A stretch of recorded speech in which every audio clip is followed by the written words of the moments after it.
we are going to get ready together because it is the holiday season and people need to get their hair done. So we are finally busy.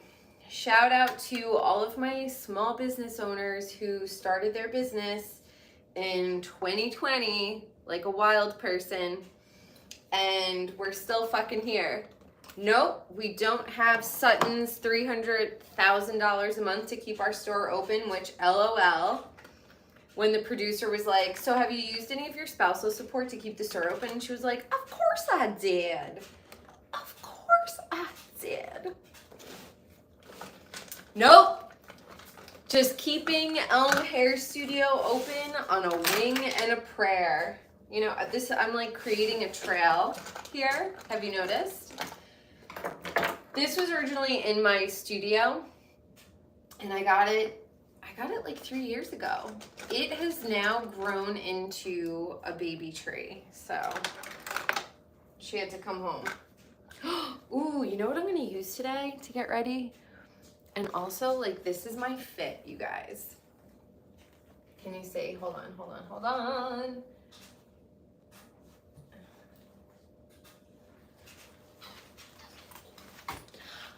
Am I pissed that I was only 5'3" and I wanted to be 6 feet tall so I could be a runway model? Yeah, bitch. My fucking walk is banging. Sorry.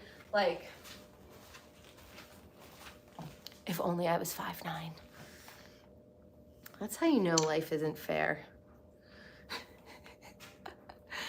Okay, so this is the RMS. I just got like the tester, but this is their serum and it has SPF in it. I'm wearing Drunk Elephant as their B Firma. Of course, I toned my skin with my cool mushroom toner, but I didn't put sunscreen on yet. Perfect time to test this out. I'm just such a lover of everything RMS.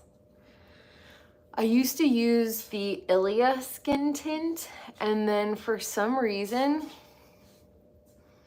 it started to like make me break out. Also, see, I have this pimple right here. It's because I am one day past changing my pillowcase. So one day, I'm changing my sheets as soon as I get home tonight. But my skin is so flipping sensitive. So I like to like put it kind of all over. And then before I put lip stuff on, I will go in and clean my lips off. Nothing grosses me out more than like clumpy lipstick. And let me tell you guys my secret, okay? What I realized, because I use, oh, I don't have it here, the Buxom, the lip plumping. If you want to preserve your lip glosses, don't mix them. So I make sure my lips are super clean before I put my Buxom on. And I don't know if it's like psychosomatic, but I just feel like it preserves my lip gloss and it doesn't like go bad as quickly. I change my mascara every 3 months because our eyes have like little bugs in them, our eyelashes. And I just think that when it comes to your mascara, you should have fresh mascara all the time if you could afford it. And if you can't, then I used Weleda Skin Food to grow back my eyebrows and my eyelashes from 1999 when I tweezed them to within an inch of their lives. They did grow back, thankfully. Ooh, you know what I'm gonna do? I'm actually going to put a little skin food on my lips right now.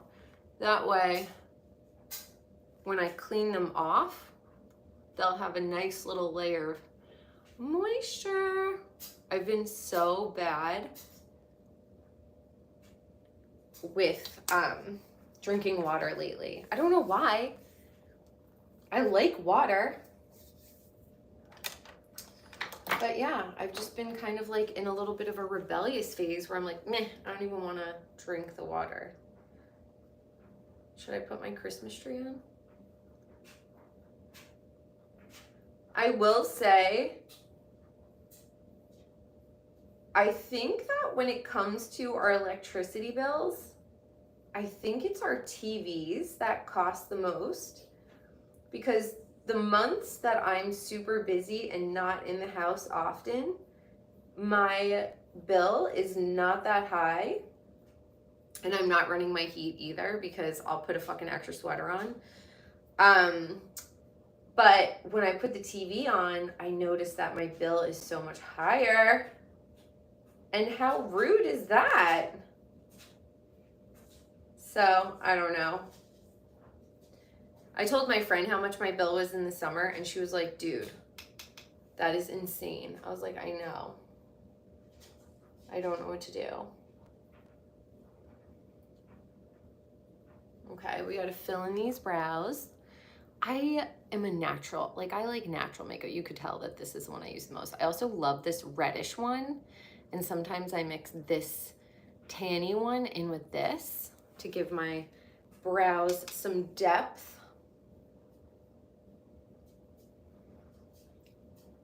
Looking fuller. It's so funny, but like my rebelliousness comes out in like when I was an actor and a model, and like everything about me was wrong. My weight was wrong, my height was wrong, my eyes were wrong. Everything about me was wrong. And I think like a lot of people would start to hate themselves because they're not being accepted by the people that they want to be accepted by. When in turn, it just made me so much more protective of myself. And I left the acting and modeling world. Not that I left it, but I kind of like segued while I was still auditioning, and I segued into figure modeling, which is essentially nude modeling for the art colleges. So like SVA and FIT and Parsons and Selma Gundy and Society of Illustrators. And so I modeled for all of those people, and I did like private sessions as well. And the reception that I got from people, like, oh my God, your body is so gorgeous to draw. And it gave me such good perspective. Like, maybe I wasn't supposed to fit into the modeling and acting world, right? Maybe I was just supposed to kind of do my own thing instead of hating myself and giving myself an eating disorder to fit into the traditional early, 2000s, late 90s, early 2000s actress, model, physique. I was like, I think I'm just gonna like figure out my own shit. And I feel like the same way when it comes to aging.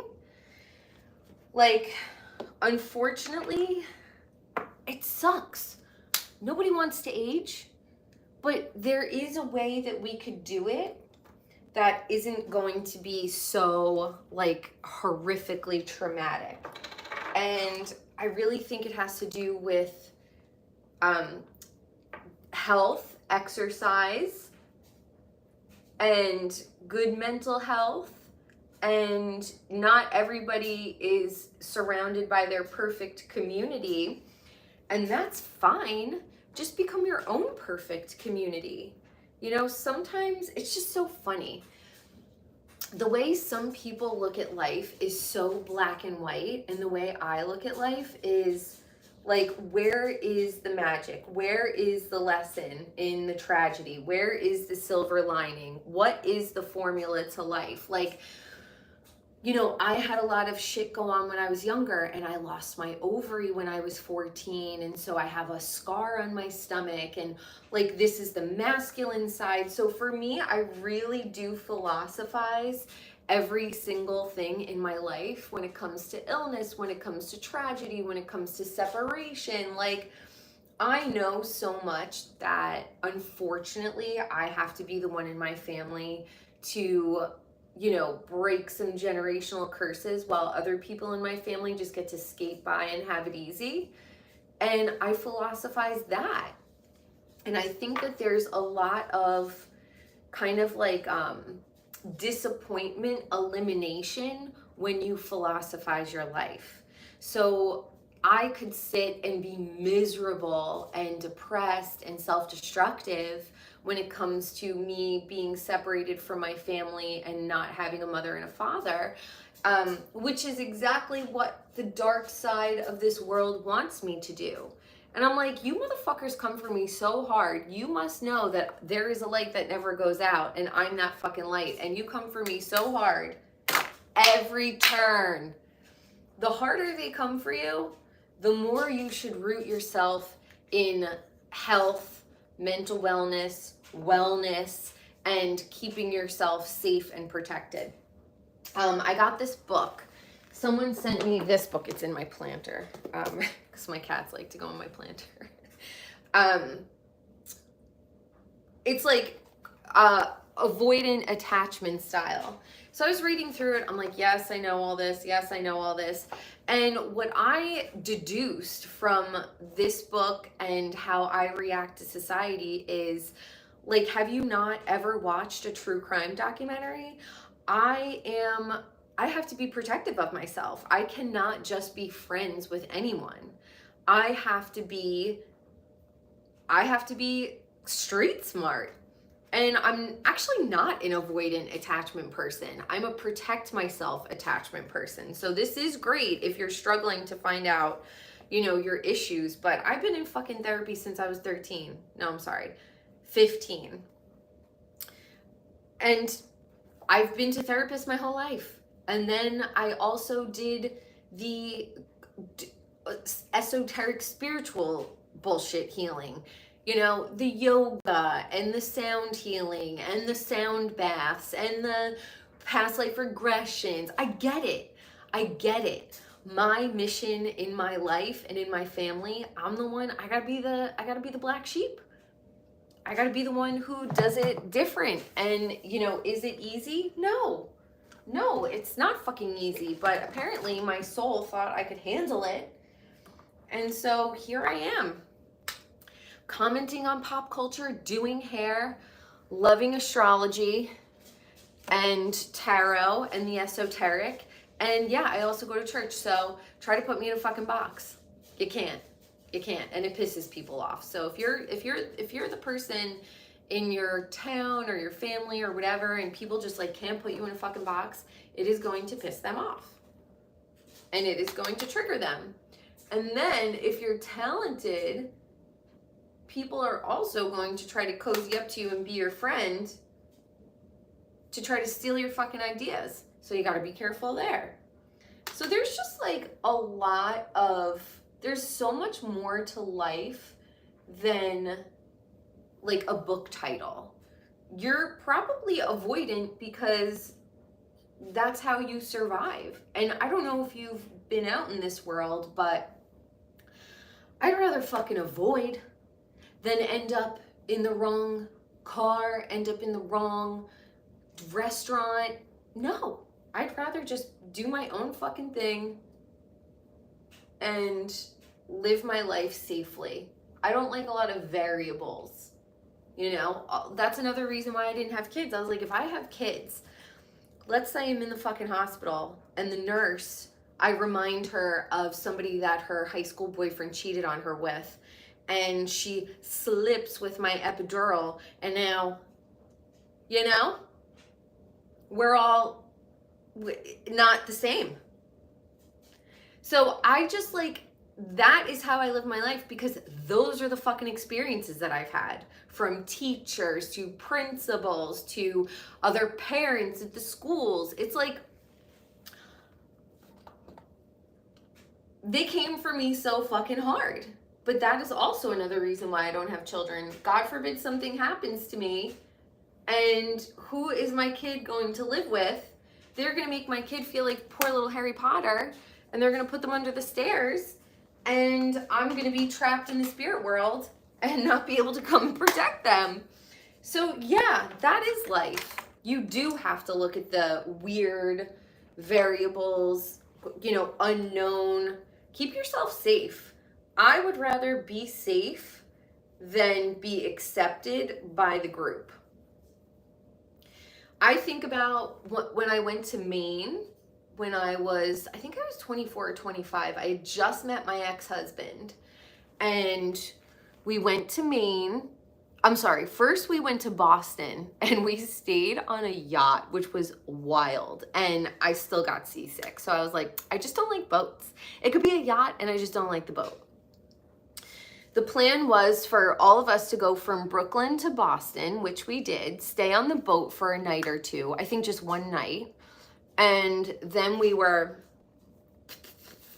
going to Maine. So we all get in the car, and I'm in the back. It's a convertible. I fucking hate convertibles. Everyone smokes cigarettes. I only smoked the ganji. But I was in the back seat of a convertible, which all the wind is whipping in my face, and they're smoking cigarettes. And in that moment, I was like, Candice, I don't care how fun an adventure sounds. If you are not driving the car, if you are not in control of the situation, no. So we get to fucking Maine, and there's lots of boating, and I fucking hate boats. And then we're in the middle of the fucking ocean, and the guy shoots the gun into the air. I was like, this is a wrap. This is a wrap. I want to go home. It's cold. I don't care about the fucking lobster. I'll go to fucking Whole Foods and get my own lobster. We go back to the house, and they were like doing donuts in their pickup truck with people in the back of the pickup truck. And I could just tell, like, the one guy kept calling me like city slicker. You have to be. And when people say microaggression, that was a microaggression. They wanted me in the back of that pickup truck so fucking bad so they could do a fucking donut and I could fly out the side and be terminally hurt. That is what they wanted. And you're gonna tell me no? Bitch, have you fucking watched a 2020 episode? Have you listened to a true crime podcast? Use your fucking brain, okay? They were like, Candice, get in, get in, get in. There will be Candice no getting in. Okay? Did that make me cool? No. Did anybody like me more? No. So you know what? You got to take it on the fucking chin, and you got to do what's best for yourself, because other people are not going to have your best interest at heart. And what? So then you have to live with that for the rest of your life? Absolutely not. There were plenty of other situations in my young adulthood that I put myself in that made me realize over time, I don't care if these people like me or not. My safety is number one. And your safety should be number one. When you come from a really traumatic childhood, you know, I got this tattoo, and now I'm like, what the fuck? It was the tattoo artist essentially who was like, oh, I have this cool design. I sent him a bunch of pictures. I don't remember if I sent him this one. But now I'm like, is this fucking demonic? Okay, this is why we don't put tattoos on our body, because I can't get this lasered off and it's gigantic. So if you're thinking about getting a tattoo, also, this is why kids shouldn't do stuff at 15 to their bodies. Fill in the blank. Yeah. Be protective of yourself, because I don't want to put this on yet. Nobody else is going to be protective of you.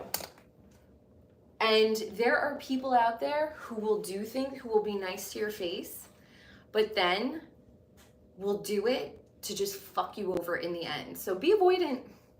Lesson of the day is, yes, avoid people for your own safety. Especially in 2023, people are not safe.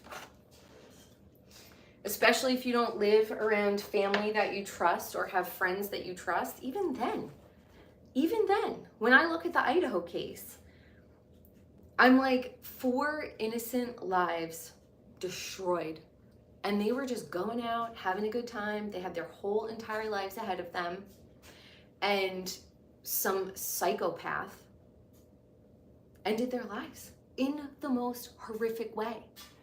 So just, yes, be avoidant and be careful. I really don't care. Like, I am so at the point in my life where I've learned. I've been burned enough. I've trusted all the wrong people.